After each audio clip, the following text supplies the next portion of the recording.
Hello everyone, welcome to Sanmarga classes. ನಿರ್ದೇಶಾಂಕ ರೇಖಾಗಣಿತ ಅಧ್ಯಾಯದ 10ನೇ ಪ್ರಶ್ನೆಯನ್ನ ಗಮನಿಸಿ. ಮೂರನೇ ಚತುರ್ಥಕದಲ್ಲಿ ಇರುವ x, y ಬಿಂದುವಿನ ಚಿಹ್ನೆ. ಆಯ್ಕೆ -x, -y, ಆಯ್ಕೆ b +x, +y, ಆಯ್ಕೆ c -x, +y, ಆಯ್ಕೆ d +x, -y.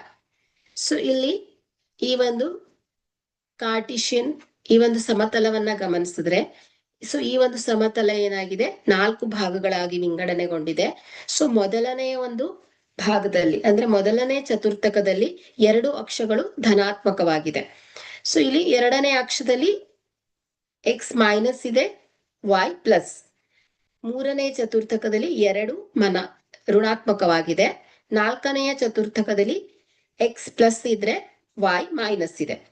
ಸೊ ಇಲ್ಲಿ ಏನ್ ಕೇಳಿದ್ದಾರೆ, ಮೂರನೇ ಚತುರ್ಥಕದಲ್ಲಿ ಇರುವಂತಹ XY ಬಿಂದುವಿನ ಚಿಹ್ನೆ. ಸೊ ಮೂರನೇ ಚತುರ್ಥಕದಲ್ಲಿ XY ಏನಾಗಿದೆ ಹೇಳಿ, ಋಣಾತ್ಮಕವಾಗಿದೆ. ಹಾಗಾದ್ರೆ ಇಲ್ಲಿ ಆಯ್ಕೆ ಏನಾಗುತ್ತೆ ಹೇಳಿ, -x, -y ಆಗಿರುತ್ತೆ. ಸೊ ಹಾಗಾಗಿ ಇಲ್ಲಿ ಆಯ್ಕೆ A ಸರಿಯಾಗಿದೆ. Thank you.